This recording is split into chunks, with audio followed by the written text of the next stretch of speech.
Hello friends and welcome. Today I thought we could do something fun. Twitch chat convinced me that doing a 7.33 wish list slash predictions bingo card kind of thing could be fun. And I agree, it's kind of fun to talk about this stuff since the patch is supposed to come out this week on Thursday.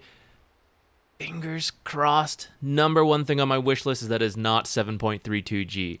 The rumors are that it's supposed to be pretty big, and I really hope that's true. I think a lot of people will be very disappointed if this one is still not big after all the recent hype that it was let down the last patch, and now it's like, here's more hype. Please, this one's got to be big. Now, we don't know what that's going to be. Some small leaks and rumors are coming out right now, but whoever really knows.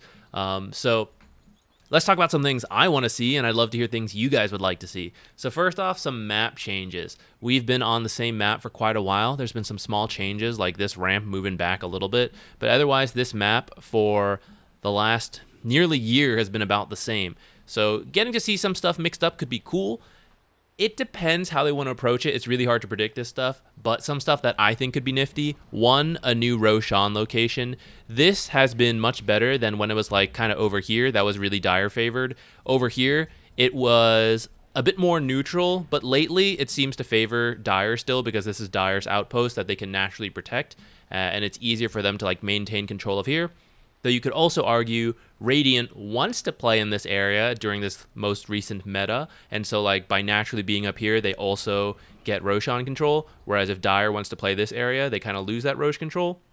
So there are arguments for both sides, but lately it just seems to favor Dire a bit more, I think, because of this, and yeah. So I think that could be cool to do something with this. What? I don't know. Like, do you change like outposts, how they function so that both sides become equal? Do you move Rosh Pit again somewhere else? So this is kind of where we get into like some wild map changes. Let's stick it in the middle. Here's an idea, right? Stick it straight in the middle. The mid lane, it now forks around both sides. We have two mid lanes, or one mid lane, and then the creep waves alternate going up, going down, and then like the mid laners have to move back and forth, or maybe they don't move, maybe they go up and finish the gank. I think that would be really fun, very interesting.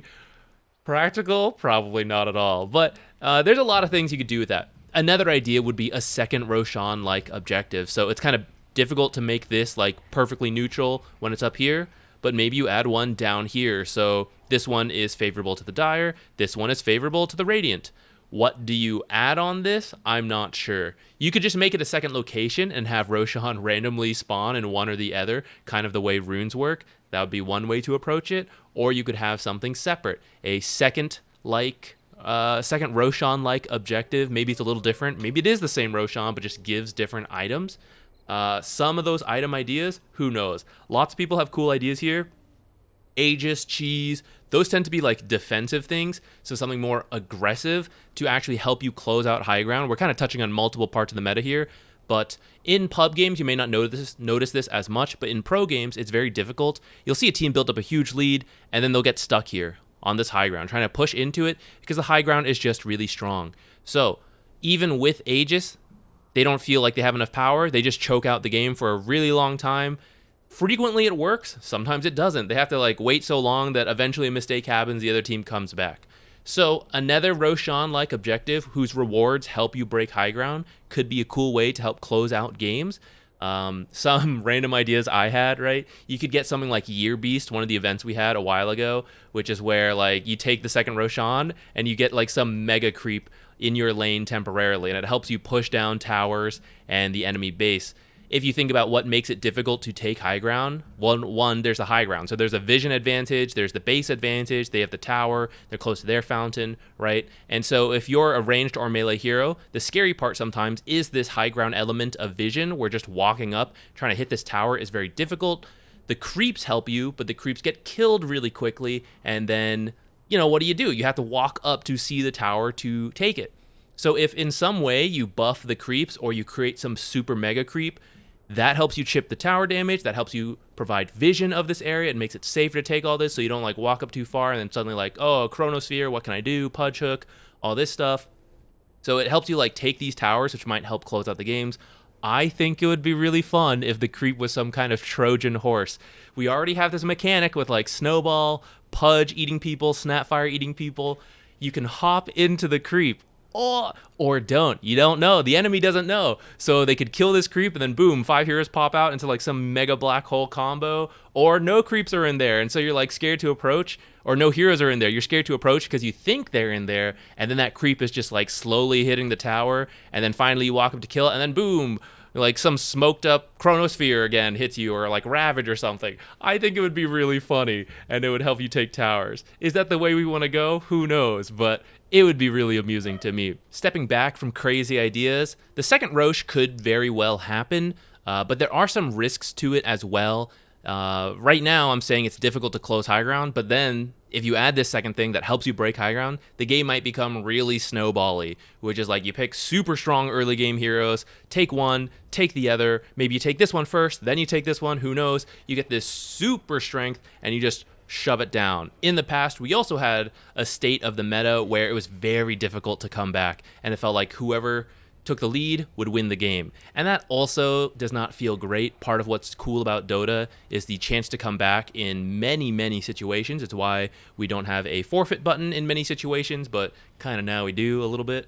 But that's what a lot of people like, is that the chance to come back was there. So by adding in this second mechanic to help you really break high ground, there is that concern.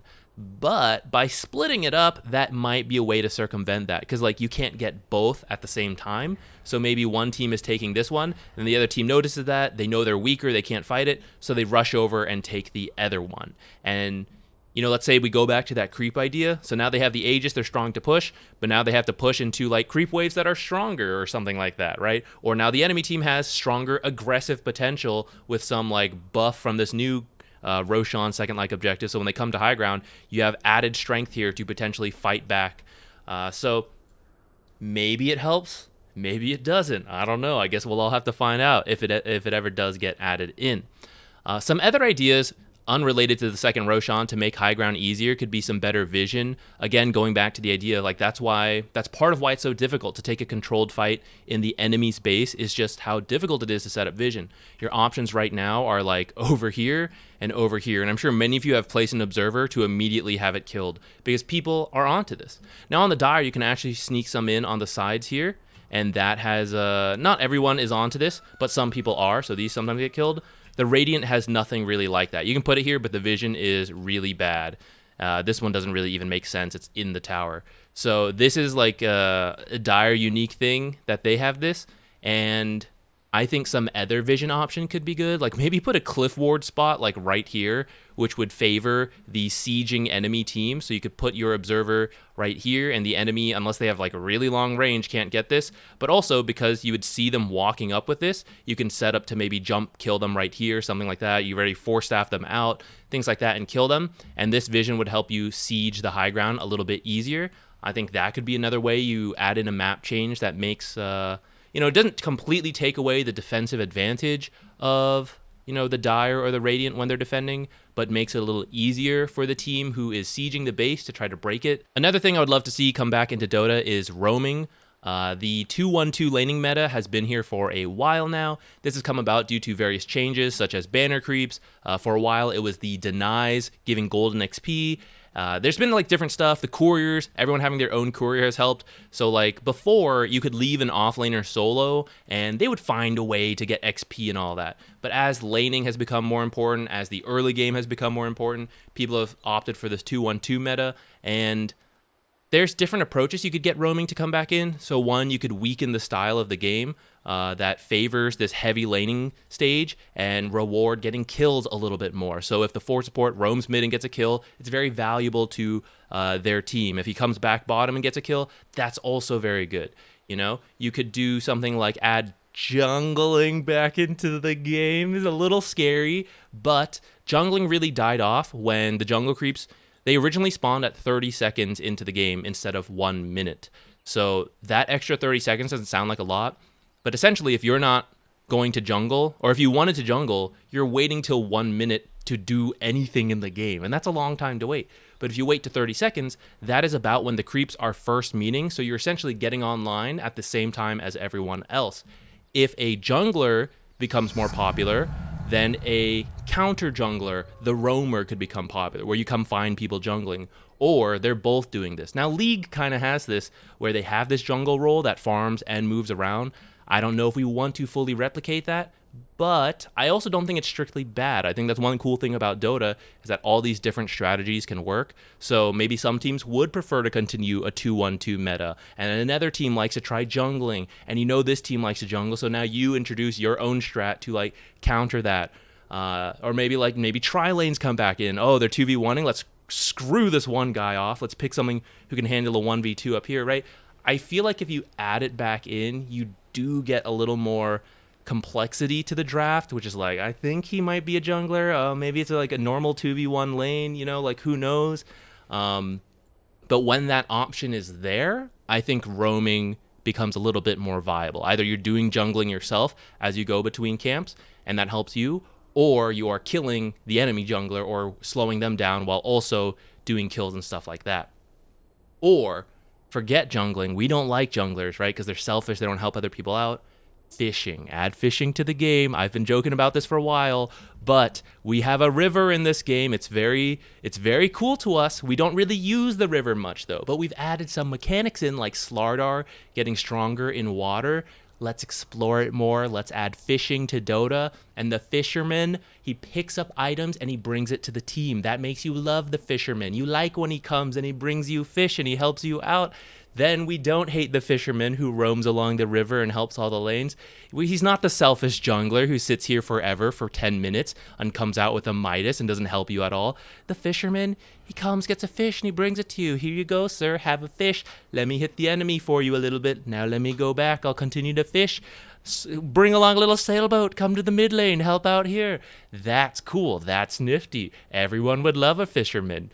Video games are better when there's fishing. Think of all your favorite games. When fishing's added to it, you love that. Courier kills could also be another way to bring back roaming. Right now, if you lose your courier, it's not the end of the world. It's annoying, but like, whatever, you're fine. There's 5 couriers in the game now. Back when there was 1 courier, it was very bad if your courier died. So it was almost worth it for one of the supports to dedicate some time at the beginning of the game to like kill the observer here. That was very common. The mid would buy a salve right off the bat. The courier would walk through here. So sometimes you get 4 supports just waiting here to kill the courier, and it was super valuable because there was only 1 courier at that time. Now there's 5. They can do all sorts of stuff. It's not so valuable to kill them, but we could make it more valuable. How? I don't know. You could tie passive gold back to them.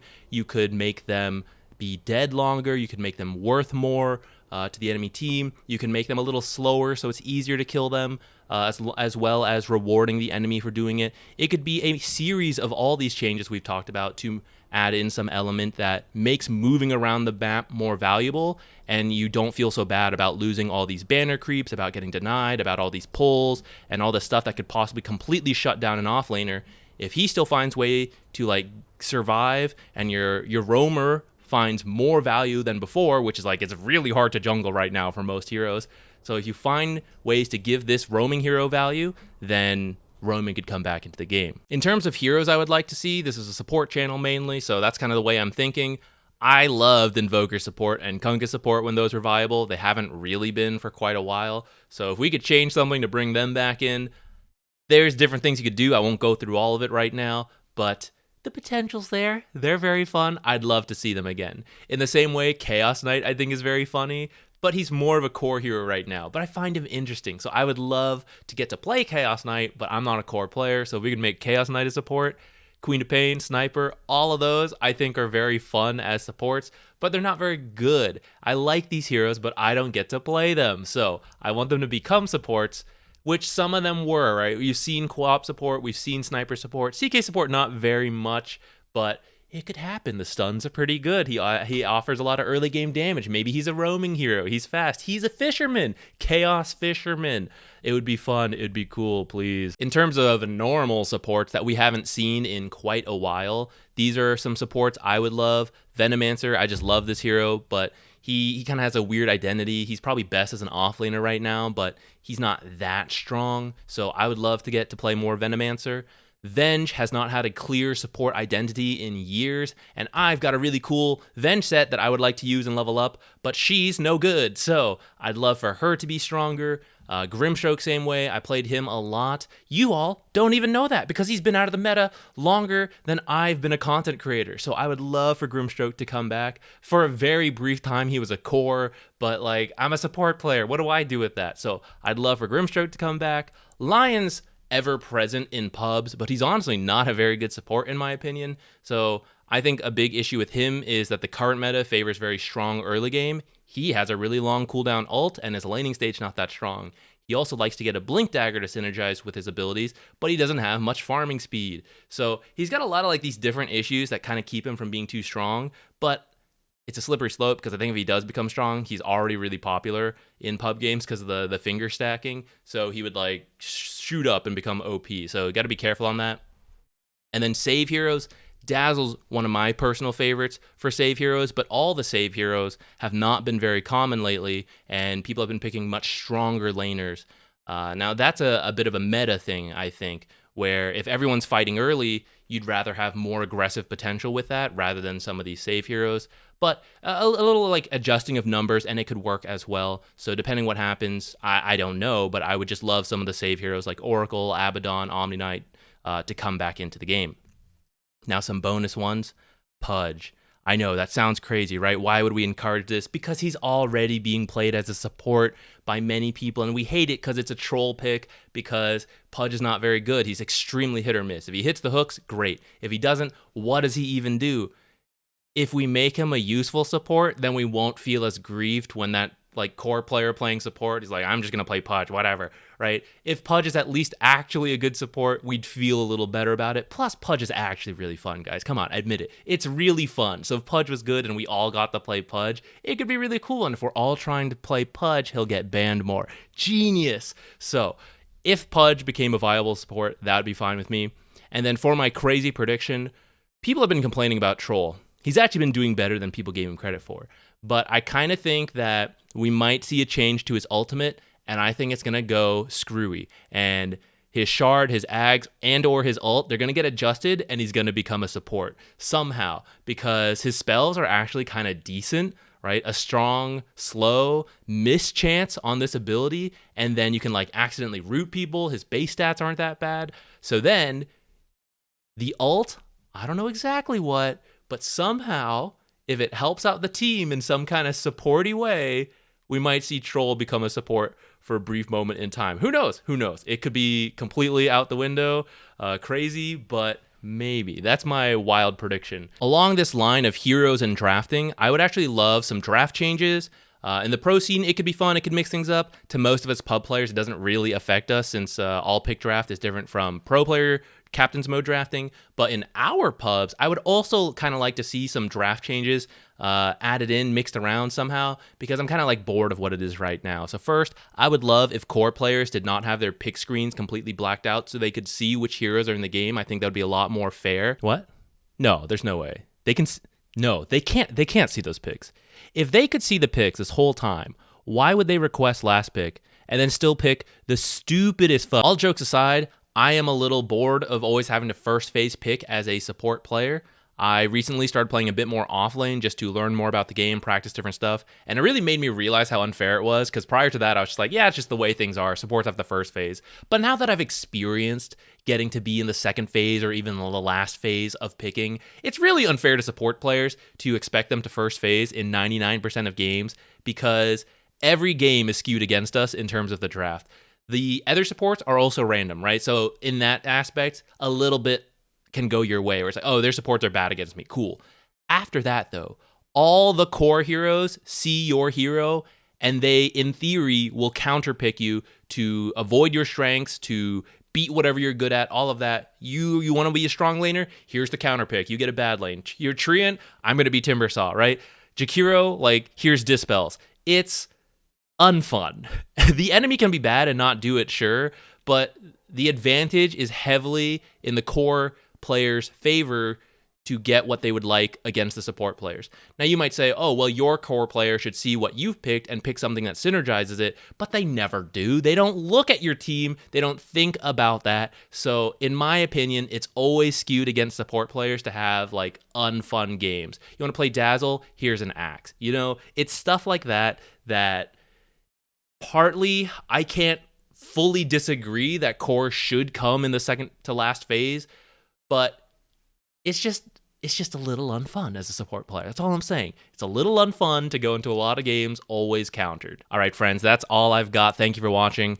I will take it easy probably until the patch, because we're going to go crazy once the patch comes out. I will be looking for the best stuff there, and I'll make videos as much as I can for all of you to see. So I'm going to take it easy till then. Give me your crazy ideas. I'd love to hear it, even if it doesn't come true this patch. Maybe Ice Frog can get some ideas, let them dig through the comments. Fishing, I'm telling you, it'll bring Dota to the forefront of all MOBAs. Sit on that one. I know it's probably not in this patch, but maybe in the next one, maybe beyond that, think about it. It's really good. It's a good one. I'll give it to you for free.